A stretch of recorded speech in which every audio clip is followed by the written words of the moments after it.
শ্রমিকের রক্তকে পুঁজি করে, ছাত্রদের রক্তকে পুঁজি করে অন্তর্বর্তীকালীন সরকার মস্করা করছেন।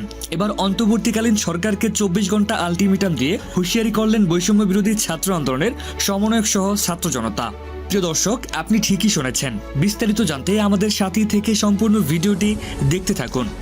সম্প্রতি নতুন উপদেষ্টা নিয়োগের ইস্যুকে কেন্দ্র করে বৈষম্য বিরোধী ছাত্র আন্দোলন বিভিন্ন জেলায় জেলায় আন্দোলনে রাজপথে নেমেছেন।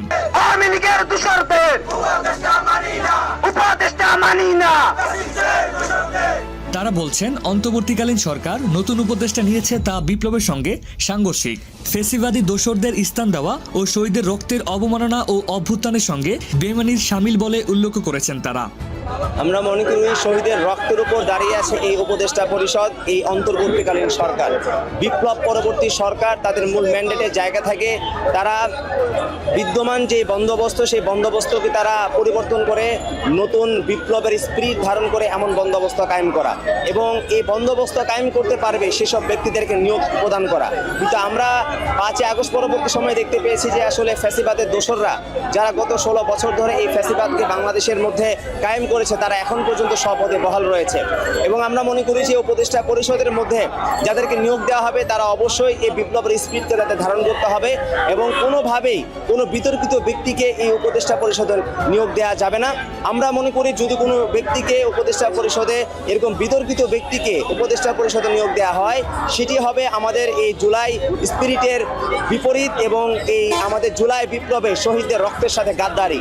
আমরা চাই না যে উপদেষ্টা পরিষদে এমন কাউকে নিয়োগ দেওয়া হোক। আমরা চাই বিপ্লবের স্পিরিটকে ধারণ করে মুজিববাদের বিরুদ্ধে যারা রয়েছে এবং আমাদের এই বাংলাদেশকে যারা ধারণ করে এমন সব ব্যক্তিবর্গকে সেখানে নিয়োগ দেওয়া হোক। এবং আমি অবশ্যই মনে করি যে এর মাধ্যমে যারা আসলে সুশীল ছিল বা যারা আসলে গুপ্তি মেরে বসেছিল বিভিন্ন আপনার প্রশাসনে বা বিভিন্ন আমলাতন্ত্রে, তারা একটা ভালো একটা সুযোগ পাবে।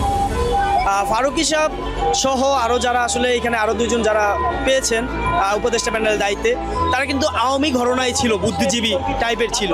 কিন্তু এখানে যখন নাকি তারা আবার নিয়োগ পেয়েছে, অলরেডি আমাকে কিছু আমাদের ছাত্রলীগ যারা ফ্রেন্ড সার্কেল ছিল তারাও কিন্তু অলরেডি আমাকে বলছে যে দেখো সূক্ষ্মভাবে কিন্তু আওয়ামী লীগ ঢুকানো হচ্ছে, তোমরা সারাদিন রাজপথে ছিলে, আন্দোলন করেছিল, কিন্তু বঙ্গভবনে কিন্তু তারা ঢুকে গিয়েছে। তো এটা কিন্তু একটা অশনি সংকেত যে আমরা আসলে এই ফেসিবাদের বিরুদ্ধে 17 বছর যে ফেসিবাদটা ছিল সেটার বিরুদ্ধে এত আমরা রক্ত দিয়েছি, আমাদের 2000 ভাই বোন যারা শহীদ হয়েছে তাদের সাথে কিন্তু স্পষ্ট এটা একটা বেইমানি যে তাদের রক্তের ওপর পাড়া দিয়েই আমরা এই আওয়ামী ফেসিজমে যারা সুযোগ সুবিধা গ্রহণ করেছিল তাদেরকে আমরা আবার পুনরায় ক্ষমতায় নিয়ে আসছি।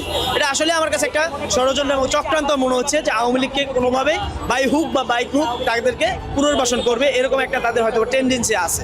তো আমার এটাই মনে হচ্ছে এর ক্ষেত্রে আওয়ামী লীগ ঘরানায় যারা সুশীল আছে তারা আরেকটা সুযোগ পেয়ে যাবে, আরও স্মুথলি তারা রাজপথে নামার একটা সুযোগ পাবে বলে আমি মনে করি। তো এক্ষেত্রে আমাদের ছাত্র জনতাকে অবশ্যই ঐক্যবদ্ধ থাকতে হবে এবং যে কোনো প্রতি বিপ্লব ঠেকাতে আমাদের রাজপথের বিকল্প নেই বলে আমি মনে করছি। আসলে আমাদের এখানে কিছু বলার নেই। আমরা প্রথম থেকে বিপ্লব করছি, সেই কোটা আন্দোলন থেকে এক দফা আন্দোলন পর্যন্ত আমরা প্রথম থেকেই রাজপথে ছিলাম। নিজেদের জীবন, আমার ভাইয়েরা, আমার বোনেরা নিজেদের জীবন তুচ্ছ করে রাজপথে ছিল। কিন্তু আমরা দেখতে পাই প্রথমে যখন যাদেরকে বসানো হয় আমাদের মনে হয় যে ঠিক আছে তাদেরকে বসানো যায়, কারণ তারাও কি আমাদের এখানে একটা বড় ভূমিকা রেখেছিল আমাদের এই আন্দোলনে। তো মনে হয়েছে তারা হয়তো দেশের জন্যই লড়েছে এবং দেশকে ভালোবেসেই লড়েছে, তারা হয়তো আমাদের যে এক্সপেকটেশন আছে সেটা ফুলফিল করতে পারবে। কিন্তু এখন যাদেরকে বসানো হচ্ছে সেটা আমাদের ছাত্র জনতা বলেন বা এমনি সাধারণ জনতা বলেন, কারো কোনো মতামত না নিয়ে যে বসানো হচ্ছে এটা আসলে গণতন্ত্রের মধ্যে পড়ছে না।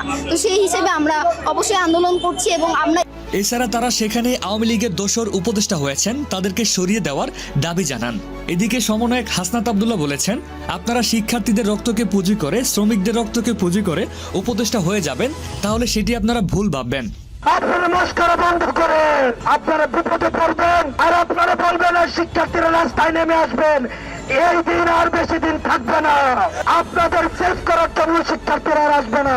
শিক্ষার্থীদের রক্তকে পুঁজি করে, শ্রমিকের রক্তকে পুঁজি করে, সাধারণ মানুষের রক্তকে পুঁজি করে আপনারা যদি ভেবে থাকেন যে আপনারা উপদেষ্টা হবেন, আপনারা ভোট পাঠিয়ে নেবেন, তাহলে সেটি আপনারা ভুল ভাবছেন। প্রিয় দর্শক, এই বিষয়ে আপনাদের কি মতামত? ছাত্রদের আন্দোলনের সাথে আপনারা সহমত কিনা জানিয়ে দিন আপনার মূল্যবান মতামত আমাদের এই ভিডিওর কমেন্ট বক্সে।